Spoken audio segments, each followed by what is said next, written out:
الحمد للہ رب العالمین الصلاة والسلام علی سید الانبیاء والمرسلین اما بعد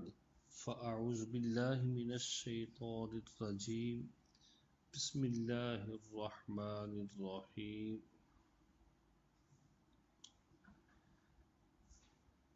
مصارف زکوٰۃ کا بیان جاری ہے۔ بہار شریعت کے صفحہ نمبر 932 اور حصہ نمبر 5 کے اوپر صدر الشریعہ بدر الطریقہ حضرت علامہ مولانا مفتی محمد امجد علی اعظمی رحمۃ اللہ تعالی علیہ ارشاد فرماتے ہیں، مسئلہ نمبر 44،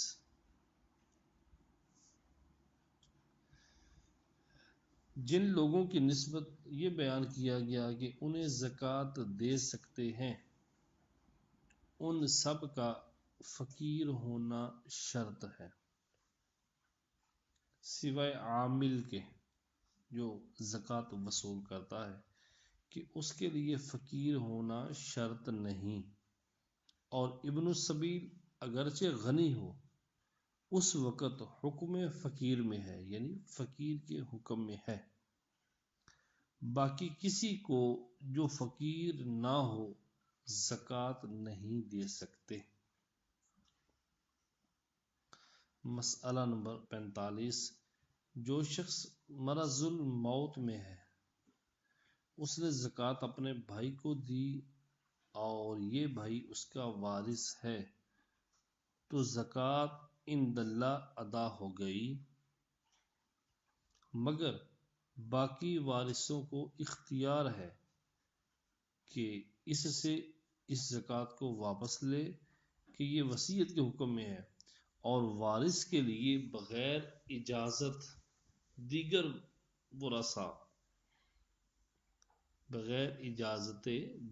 ورثاء وصیت صحیح نہیں۔ مسئلہ نمبر 46، جو شخص اس کی خدمت کرتا اور اس کے یہاں کام کرتا ہے، اسے زکوٰۃ دی یا اس کو دی جس نے خوشخبری سنائی، یا اسے دی جس نے اس کے پاس ہدیہ بھیجا، تحفہ بھیجا، یہ سب جائز ہے۔ ہاں اگر عوض کہہ کر دی تو ادا نہ ہوئی۔ بقر عید میں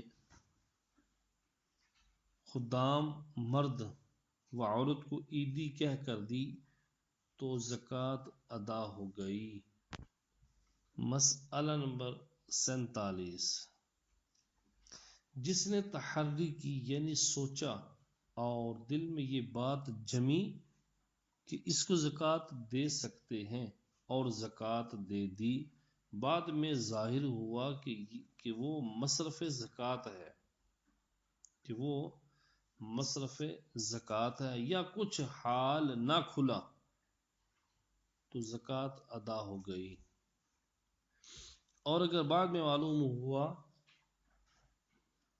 کہ وہ بندہ غنی تھا جس کو زکوٰۃ دی، یا اس کے والدین میں کوئی تھا یا اپنی اولاد تھی، یعنی دینے والے کے والدین میں سے کوئی تھا یا اپنی اولاد تھی یا شوہر تھا یا زوجہ تھی یا ہاشمی کا غلام تھا یا ذمی تھا، جب بھی ادا ہو گئی۔ اور اگر یہ معلوم ہوا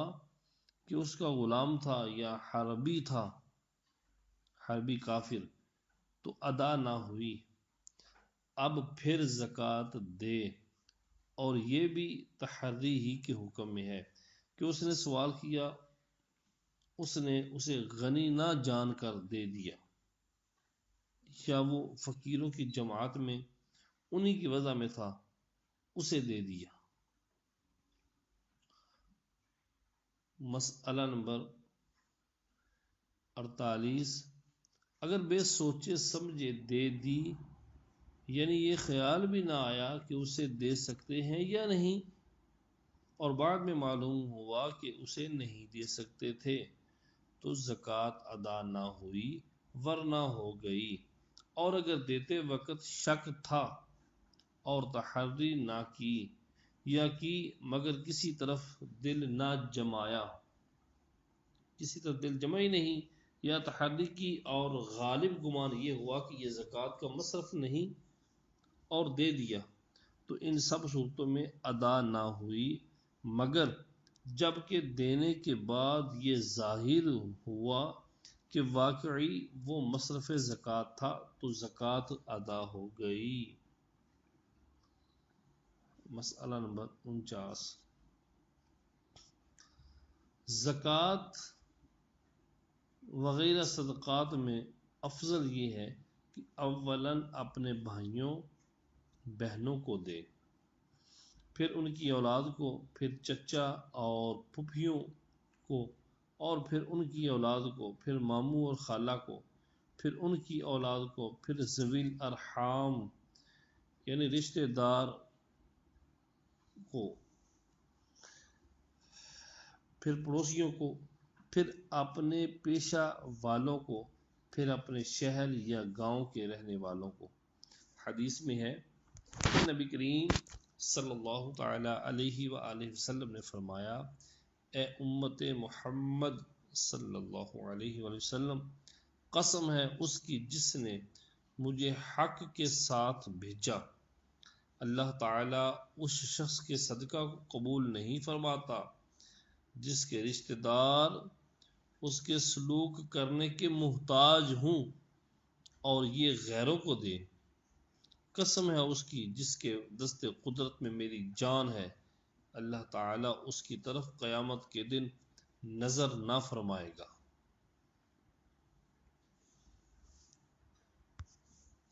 مسئلہ نمبر 50،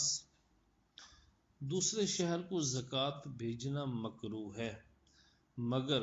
جب کہ وہاں اس کے رشتے والے ہوں تو ان کے لیے بھیج سکتا ہے، یا وہاں کے لوگوں کو زیادہ حاجت ہے یا زیادہ پرہیزگار ہیں، یا مسلمانوں کے حق میں وہاں بھیجنا زیادہ نفع مند ہے، یا طالب علم کے لیے بھیجے، یا زاہدوں کے لیے، عبادت گزاروں کے لیے، یا دارالحرب میں ہے اور زکوٰۃ دارالاسلام میں بھیجے، یا سال تمام سے پہلے ہی بھیج دے، ان سب صورتوں میں دوسرے شہر کو بھیجنا بلا کراہیت جائز ہے۔ مسئلہ نمبر 51، شہر سے مراد وہ شہر ہے جہاں مال ہو، اگر خود ایک شہر میں ہے اور مال دوسرے شہر میں تو جہاں مال ہو وہاں کے فقراء کو زکوٰۃ دی جائے، اور صدقہ فطر میں وہ شہر مراد ہے جہاں خود ہو، اگر خود ایک شہر میں ہے، اس کے چھوٹے بچے اور غلام دوسرے شہر میں تو جہاں خود ہے وہاں کے فقراء پر صدقہ فطر تقسیم کرے۔ مسئلہ نمبر 52، بد مذہب کو زکوٰۃ دینا جائز نہیں، جبکہ بد مذہب کا یہ حکم ہے تو پھر وہابیہ جو زمانے کے گندے لوگ ہیں کہ توہین خدا و تنقیص شان رسالت کرتے ہیں، یعنی وہ بد مذہب لوگ، ان کا تو یہ حکم ہے کہ زکوٰۃ دینا جائز نہیں، تو پھر وہابیہ جو زمانے کے بدترین لوگ ہیں جو توہین خدا کرتے ہیں اور شان رسالت میں کمی کرتے ہیں اور اس بات کو شائع کرتے ہیں، جن کو اکابر علماء حرمین طیبین نے بالاتفاق کافر و مرتد فرمایا، اگرچہ وہ اپنے آپ کو مسلمان کہیں، انہیں زکوٰۃ دینا حرام و سخت حرام ہے، اور دی تو ہرگز ادا نہ ہوگی۔ مسئلہ نمبر 53، جس کے پاس آج کھانے کو ہے یا تندرست ہے کہ کما سکتا ہے، اسے کھانے کے لیے سوال حلال نہیں اور بے مانگے کوئی خود دے دے تو لینا جائز، اور کھانے کو اس کے پاس ہے مگر کپڑا نہیں تو کپڑے کے لیے سوال کر سکتا ہے۔ یوں ہی اگر جہاد یا طالب علم دین میں مشغول ہے، اگرچہ صحیح تندرست کمانے پر قادر ہو، اسے سوال کی اجازت ہے۔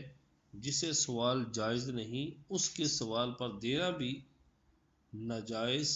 دینے والا بھی گناہگار ہوگا۔ مسئلہ نمبر 54، مستحب یہ ہے کہ ایک شخص کو اتنا دیں کہ اس دن اسے سوال کی حاجت نہ پڑے، اور یہ اس فقیر کی حالت کے اعتبار سے مختلف ہے، اس کے کھانے، بال بچوں کی کثرت اور دیگر امور کاموں کا لحاظ کر کے دے۔ صدقۃ الفطر کا بیان۔ صدقہ فطر کا بیان۔ حدیث نمبر 1، صحیح بخاری و صحیح مسلم میں عبداللہ بن عمر رضی اللہ تعالی عنہما سے مروی کہ رسول اللہ صلی اللہ تعالی علیہ وآلہ وسلم نے زکوٰۃ فطر 1 صاع خرما یا جو، غلام و آزاد مرد و عورت، چھوٹے اور بڑے مسلمانوں پر مقرر کی، اور یہ حکم فرمایا کہ نماز کو جانے سے پیشتر پہلے ادا کر دیں۔ حدیث نمبر 2، ابو داؤد و نسائی کی روایت میں ہے کہ عبداللہ بن عباس رضی اللہ تعالی عنہما نے آخر رمضان میں فرمایا، اپنے روزے کا صدقہ ادا کرو۔ اس صدقہ کو رسول اللہ صلی اللہ علیہ وآلہ وسلم نے مقرر فرمایا، 1 صاع خرما یا جو یا نصف صاع گیہوں گندم۔ حدیث نمبر 3،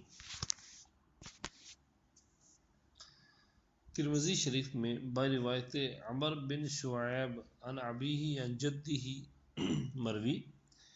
کہ حضور اقدس صلی اللہ علیہ وآلہ وسلم نے ایک شخص کو بھیجا کہ مکہ کے کوچوں میں اعلان کر دے کہ صدقہ فطر واجب ہے۔ حدیث نمبر 4، ابو داؤد و ابن ماجہ و حاکم ابن عباس رضی اللہ تعالیٰ عنہما سے راوی کہ رسول اللہ صلی اللہ علیہ وآلہ وسلم نے فرمایا، زکوٰۃ فطر مقرر فرمائی کہ لغو اور بیہودہ کلام سے روزوں کی طہارت ہو جائے اور مساکین کی خورش ہو جائے، یعنی خورد و نوش ہو جائے، خوراک ہو جائے۔ حدیث نمبر 5، دلمی و خطیب و ابن عساکر انس رضی اللہ تعالی عنہ سے راوی کہ حضور صلی اللہ علیہ وآلہ وسلم نے فرمایا، بندہ کا روزہ آسمان و زمین کے درمیان معلق رہتا ہے جب تک صدقہ فطر ادا نہ کرے۔ مسئلہ نمبر 1، صدقہ فطر واجب ہے، عمر بھر اس کا وقت ہے، یعنی اگر ادا نہ کیا ہو تو اب ادا کر دے۔ ادا نہ کرنے سے ساقط نہ ہوگا، نہ اب ادا کرنا قضا ہے بلکہ اب بھی ادا ہی ہے، اگرچہ مسنون جو سنت طریقہ تھا وہ نماز عید سے پہلے ادا کرنا ہے۔ مسئلہ نمبر 2، صدقہ فطر شخص پر واجب ہے، مال پر نہیں، لہذا مر گیا تو اس کے مال سے ادا نہ کیا جائے گا۔ ہاں اگر ورثاء بطور احسان اپنی طرف سے ادا کرے تو ہو سکتا ہے، کچھ ان پر جبر نہیں کہ ضرور کرو ہی کرو، اور اگر وصیت کر گیا ہے تو تہائی مال سے ضرور ادا کیا جائے گا، اگرچہ ورثاء اجازت نہ دیں۔ مسئلہ نمبر 3، عید کے دن صبح و صادق طلوع ہوتے ہی صدقہ فطر واجب ہوتا ہے، لہذا جو شخص صبح ہونے سے پہلے مر گیا یا غنی تھا فقیر ہو گیا یا صبح طلوع ہونے کے بعد کافر مسلمان ہوا یا بچہ پیدا ہوا یا فقیر تھا غنی ہو گیا تو واجب نہ ہوا، اور اگر صبح طلوع ہونے کے بعد مرا یا صبح طلوع ہونے سے پہلے کافر مسلمان ہو گیا یا بچہ پیدا ہوا یا فقیر تھا غنی ہو گیا تو صدقہ فطر واجب ہے۔ مسئلہ نمبر 4، صدقہ فطر ہر مسلمان آزاد مالک نصاب پر جس کی نصاب حاجت اصلیہ سے فارغ ہو واجب ہے، جس میں عاقل بالغ اور مال نامی ہونے کی شرط نہیں۔ مال نامی اور حاجت اصلیہ کا بیان وضاحت کے ساتھ آپ کے سامنے کتاب الزکوٰۃ کے اندر گزر چکا ہے، اس کی صورت اگر معلوم کرنا چاہتے ہیں تو کتاب الزکوٰۃ کے اندر رجوع کیا جائے۔ مسئلہ نمبر 5، نابالغ یا مجنون اگر مالک نصاب ہیں تو ان پر صدقہ فطر بھی واجب ہے۔ نابالغ یا مجنون اگر مالک نصاب ہیں تو ان پر صدقہ فطر واجب ہے، ان کا ولی ان کے مال سے ادا کریں۔ اگر ولی نے ادا نہ کیا اور نابالغ بالغ ہو گیا یا مجنون کا جنون جاتا رہا تو اب یہ خود ادا کر دے، اور اگر خود مالک نصاب نہ تھے اور ولی نے ادا نہ کیا تو بالغ ہونے پر یا ہوش میں آنے پر ان کے ذمے ادا کرنا نہیں۔ مسئلہ نمبر 6، صدقہ فطر ادا کرنے کے لیے مال کا باقی رہنا بھی شرط نہیں، مال ہلاک ہونے کے بعد بھی صدقہ فطر واجب رہے گا، ساقط نہ ہوگا، باخلاف زکوٰۃ کے اور عشر کے کہ یہ دونوں مال ہلاک ہو جانے سے زکوٰۃ و عشر ساقط ہو جاتے ہیں۔ مسئلہ نمبر 7، مرد مالک نصاب پر اپنی طرف سے اور اپنے چھوٹے بچے کی طرف سے واجب ہے صدقہ فطر، جبکہ بچہ خود مالک نصاب نہ ہو، ورنہ اس کا صدقہ اسی کے مال سے ادا کیا جائے، اور مجنون اولاً پہلے اگرچہ بالغ ہو یعنی جبکہ غنی نہ ہو تو اس کا صدقہ اس کے باپ پر واجب ہے، اور غنی ہو تو خود اس کے مال سے ادا کیا جائے۔ جنون خواہ اصلی ہو یعنی اسی حالت میں وہ بالغ ہوا ہو یا عارض ہوا ہو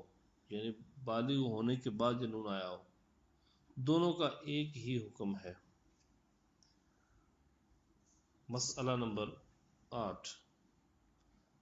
صدقہ فطر واجب ہونے کے لیے روزہ رکھنا شرط نہیں، اگر کسی عذر، سفر، مرض، بڑھاپے کی وجہ سے یا معاذ اللہ بلا عذر روزہ نہ رکھا جب بھی صدقہ فطر واجب ہے۔ مسئلہ نمبر 9، نابالغ لڑکی جو اس قابل ہے کہ شوہر کی خدمت کر سکے اس کا نکاح کر دیا اور شوہر کے یہاں اسے بھیج بھی دیا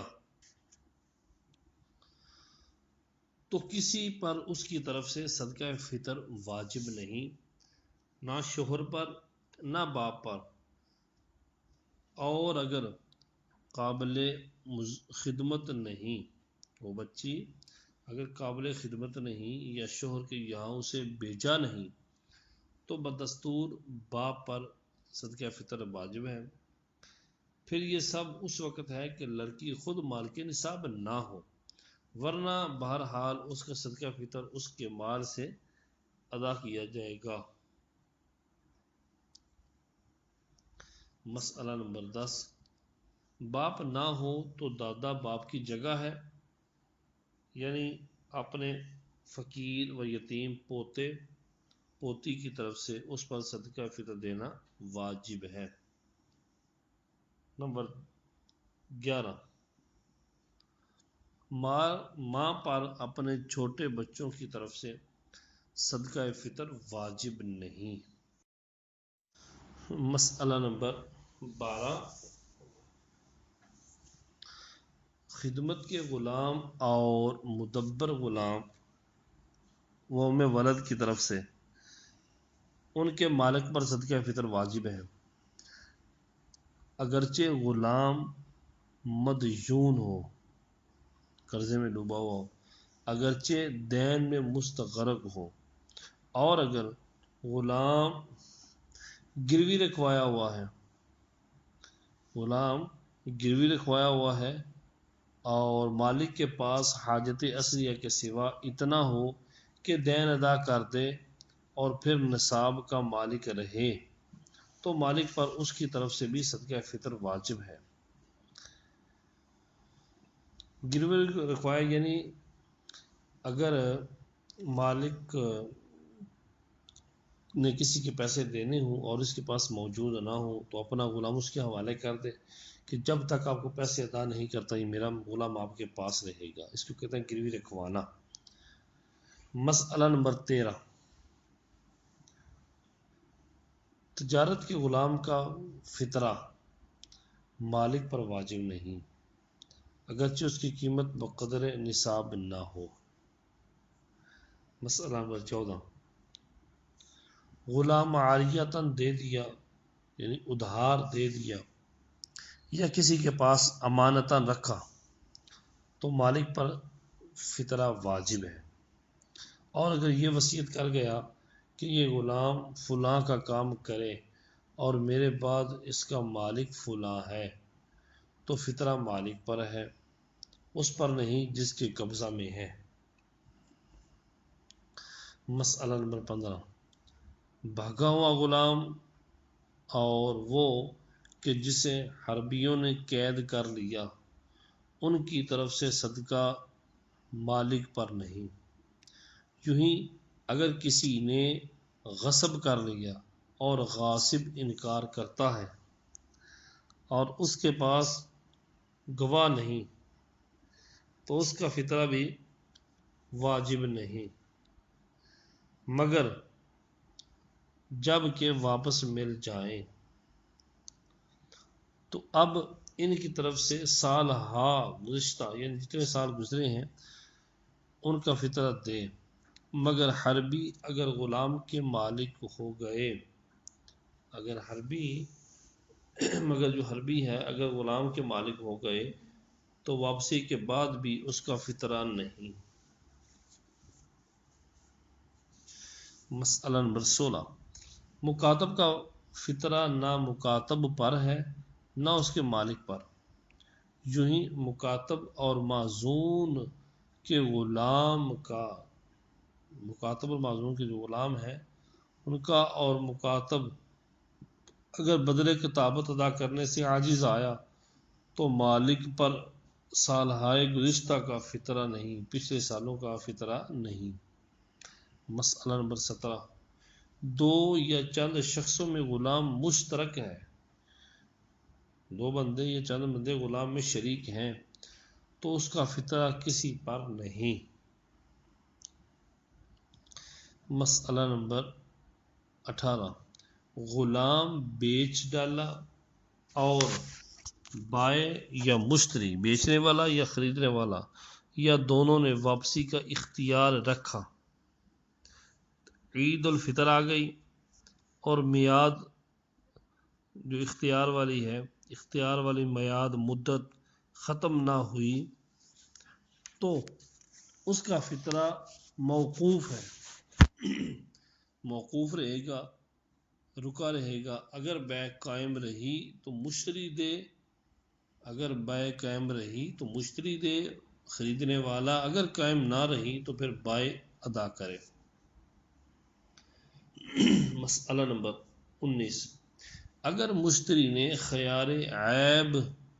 یا خیار رویت کے سبب واپس کیا تو اگر قبضہ کر لیا تھا تو مشتری پر ہے صدقہ فطر، ورنہ بائع پر۔ خیار عیب اور خیار رویت، خیار شرط،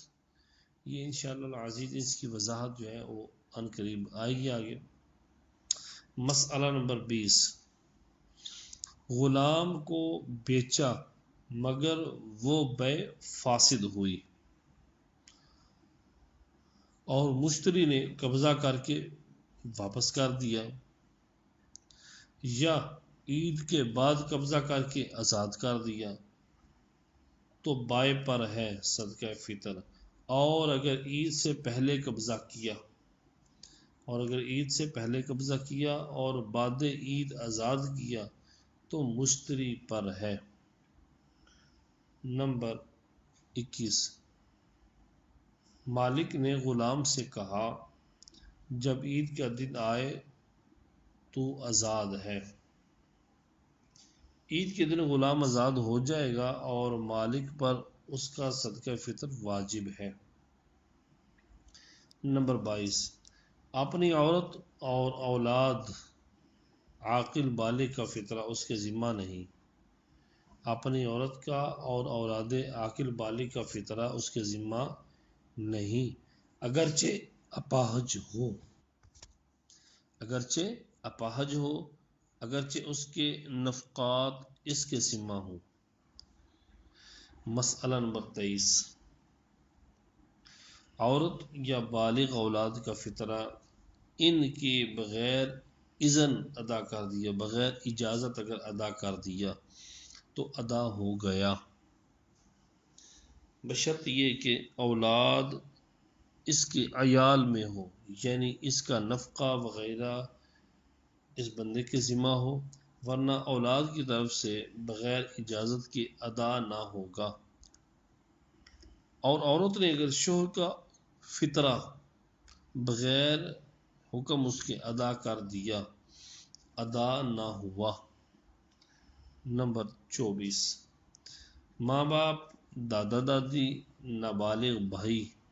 اور دیگر رشتہ داروں کا فطرہ اس کے ذمہ نہیں اور بغیر حکم ادا بھی نہیں کر سکتا۔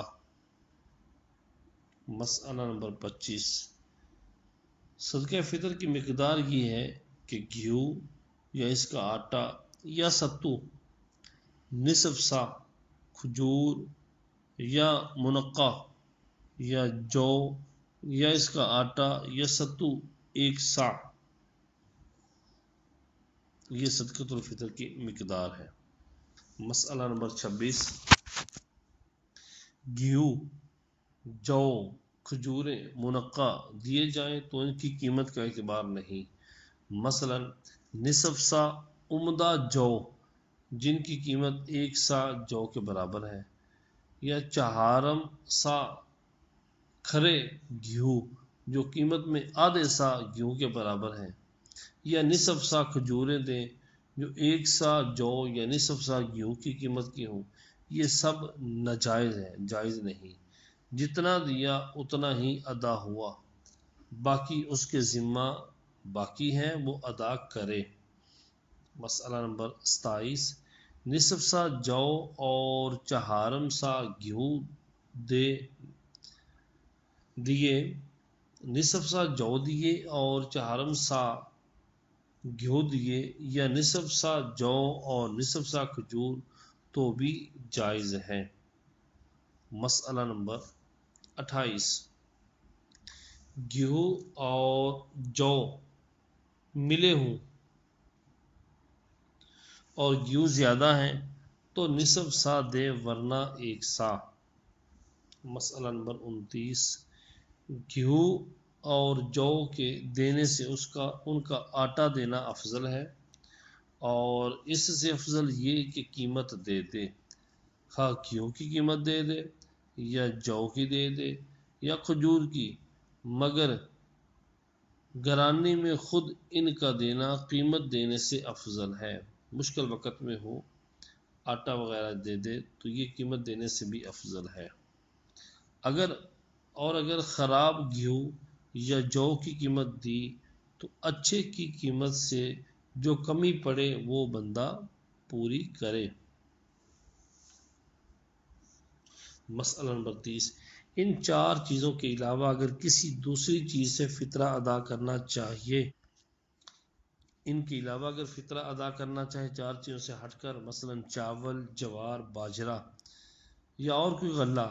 یا اور کوئی چیز دینا چاہے تو قیمت کا لحاظ کرنا ہوگا، یعنی وہ چیز آدھے سا گیہوں یا 1 سا جو کی قیمت کی ہو، یا یہاں تک روٹی دیں